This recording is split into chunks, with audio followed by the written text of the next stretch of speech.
Ang madugong nakaraan ni si Chen na kung saan ay ipinakita ang matinding determinasyon nito na protektahan ang kanyang kapatid na si Xian sa dati niyang buhay. Ang pagkamangha ni Xian nang maalala niyang hindi lang basta nakapasa si Chen sa kanilang graduation combat exam. Ang layunin ni si Chen na pigain ang mga mahahalagang impormasyon kung sino ang kliyente nila at kung kabilang ba sila sa Black Mountain Society. At ang nakagugulat na class switch ni si Chen dahil sa pagmamatigas ng pinuno ng mga kidnapper at sa pagtangging makipagtulungan. Ito ang mga kaabang-abang at marami pang iba, kaya't kung trip mo ang manhwa na ito, huwag mong kalimutang mag-like and subscribe upang maging manatili kang updated sa bawat bagong episode. Huwag na nating patagalin pa. Let's go! Hindi mabilang na makakapal na baging ang sumambulat mula sa lupa at mabilis na kumalat sa buong eskinita. Pumilipat at gumapang ang mga baging sa mga pader at sahig na parang mga buhay na nilalang, at pinalibutan ng mga ito ang lugar mula sa bawat direksyon sa loob lamang ng ilang segundo. Agad na naging nakakasuko ang atmosfera nang matagpuan ni Xian ang kanyang sarili na nakulong at wala nang matatakbuhan. Nang makita ang mga baging na gumagalaw patungo sa kanya, kinakabahang umatras si Xian habang isinisigaw sa mga lalaki na lumayo ang mga ito sa kanya. Ngunit ngumisi lamang ang lalaking si Boyeng na may puting buhok matapos marinig ang kanyang sigaw. Habang dahan-dahang naglalakad palapit, malamig nitong sinabi na huwag nang sayangin ni Xian ang kanyang oras at inutusang haborin na nito ang sariling mga damit dahil kung hindi ay siya na mismo ang gagawa nito para sa dalaga. Ang nakakadiring intensyon sa likod ng kanyang mga salita ay lalong nagpatakot sa sitwasyon. Gayunpaman, nang mismong sandaling iyon, biglang inactivate muli ni Leo ang kanyang ability. Kahit na siya ay nanghihina, nagawa pa rin niyang gamitin ang kanyang kapangyarihan upang ipakita kay si Chen ang lahat ng nangyayari roon. Sa sumunod na segundo, isang portal ang biglaang bumukas sa gitna ng eskinita. Isang malakas na pagsabog ng enerhiya ang kumawala nang may lumabas mula sa loob ng portal. Walang iba kundi si Chen. Sa sandaling lumitaw siya, agad siyang sumugod pasulong taglay ang nakapanlulumong bilis at nagpakawala ng isang napakalakas na sipa ng direkta sa mukha ng lalaking may puting buhok. Naging napakatindi ng epekto nito kaya tumalsik ang lalaki sa ere bago marahas na bumagsak sa malayo. Lubos na ikinagulat ng lahat ng naruroon ang biglaang pagdating na iyon. Matapos kalmadong lumapag sa lupa, agad na tumingin si Chen kina Xian at Leo bago nagsalita sa isang mahinahon ngunit humihinging paumanhin na tono. Ipinaliwanag niyang mayroon lamang siyang kinailangang asikasuhin kaya siya natagalan, at tinanong kung maayos lang ba ang kalagayan ng dalawa. Kahit na mukhang relax ang kanyang boses, malinaw na ipinapakita ng matinding presyong nakapalibot sa kanya na labis na siyang nagagalit matapos makita ang sitwasyon. Samantala, hindi makapaniwalang tumingin ang taong nakahod kay si Chen at sumigaw upang itanong kung saan naman nanggaling ang lalaking ito. Dahil nanginginig pa rin sa lahat ng mga nangyari, mabilis na ipinaliwanag ni Xian ang sitwasyon kay si Chen. Ipinagtapat niyang wala siyang ideya kung paano sila natunto ng mga ito at idinagdag na ang lahat ng kalaban ay mga awakeners. Bakas sa kanyang boses ang takot at pagmamadali habang nagtatanong kung ano ang dapat nilang gawin, sabay tingin kay si Chen upang humingi ng tulong. Mahinahong sumagot si Chen at tiniyak na naintindihan niya ang buong sitwasyon. Kasabay nito, ang lalaking may puting buhok na kasisipa lamang ay tuluyan ng nakabangon mula sa mga guho habang nakatitig kay si Chen taglay ang nag-aapoy na galit sa kanyang mga mata. Mabilis na tumaas ang enerhiya sa kanyang paligid at naging higit na mas malakas kaysa dati. Habang nagngangalit ang mga ngipin, sumigaw siya at inamin na nagpabe siya.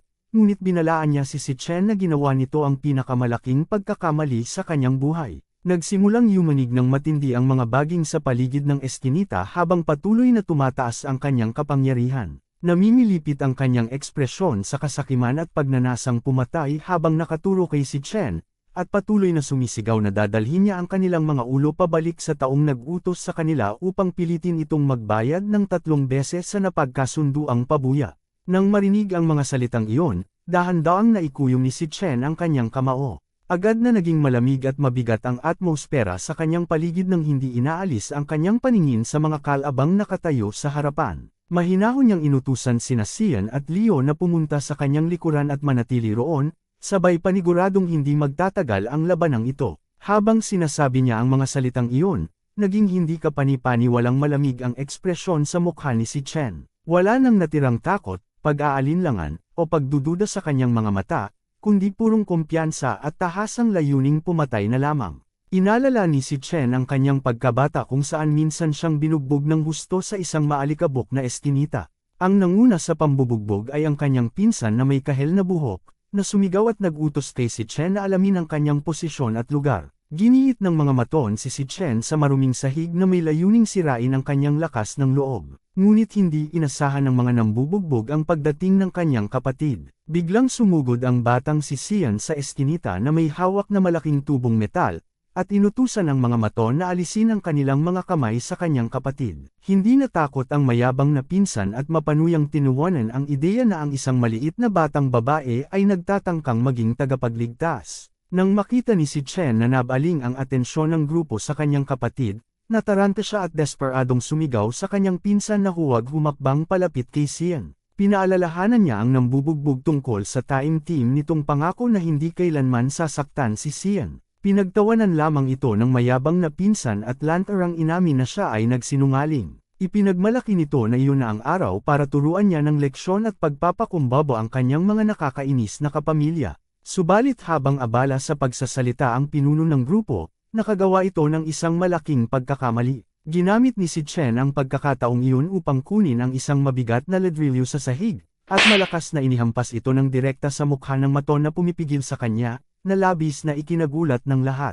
Sa matinding galit, itinaas ni si Chen ang dagwang ladrilyo at dumiretso ng sugod sa kanyang pinsan. Biglang namutla ang mukha ng mayabang na pinuno nang makita niya si Chen na tumatakbo palapit sa kanya na may malinaw na intensyong pumatay. Binigyan ni si Chen ang kanyang pinsan ng isang malakas na hampas ng ladrilyo sa mukha dahil sa pagkasira ng pangako nito, na naging dahilan upang bumagsak ito sa konkretong kalsada habang duguan at umiiyak sa sahig. Sumigaw sa takot ang paunang pinsan at sinabing si Chen ay isang ganap na psychopath.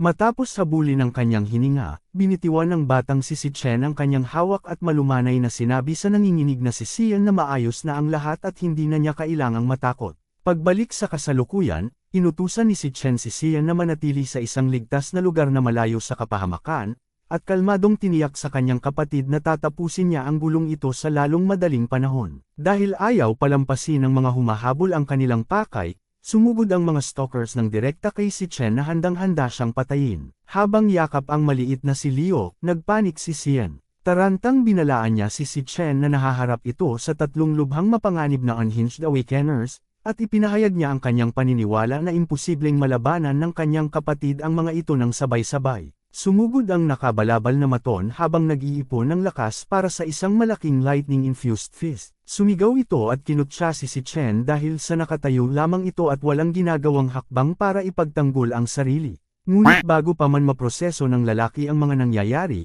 gumanti si Chen ng isang napakalakas na suntok na nagpalipad dito ng una ang ulo patungo sa konkretong pader. Nang mapanood kung paano madaling napatumba ng kanyang kapatid ang isang mataas na antas na awakener gamit ang isang kamay, labis na namangha si Xian. Kasunod nito, tumalon ang duguan at nakasombrerong maton para sa isang desperadong pag-atake gamit ang kanyang umiilaw na elemental dagger. Nang walang kahirap-hirap, malinis na sinalo ni si Chen sa ere ang pulso ng maton bago ito binigyan ng isang malakas na tuhod ng direkta sa mukha. Ang matinding puwersa ng atake ay nagpatalsak sa nakasombrerong maton paatros, na nag-iwan sa kanya na nakabulagta sa mga basurahan sa eskinita.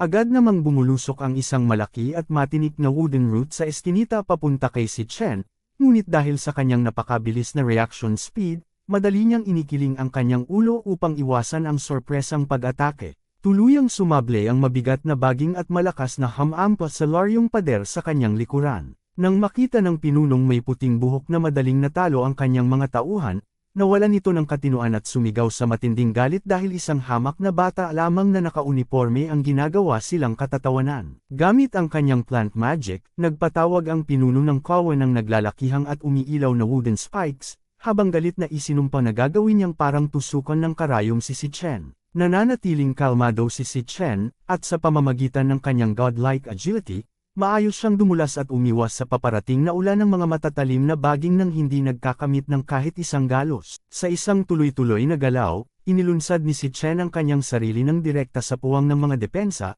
at agad na nilapit ang distansya. Nakaramdam ng matinding takot ang boss na may puting buhok, habang isinisigaw nito na hindi ito maaari at nagpapanik kung paano nakakagalaw ng ganoon ang sinuman. Habang pinapanood siyang mangibabaw, biglang may napagtanto si Xian.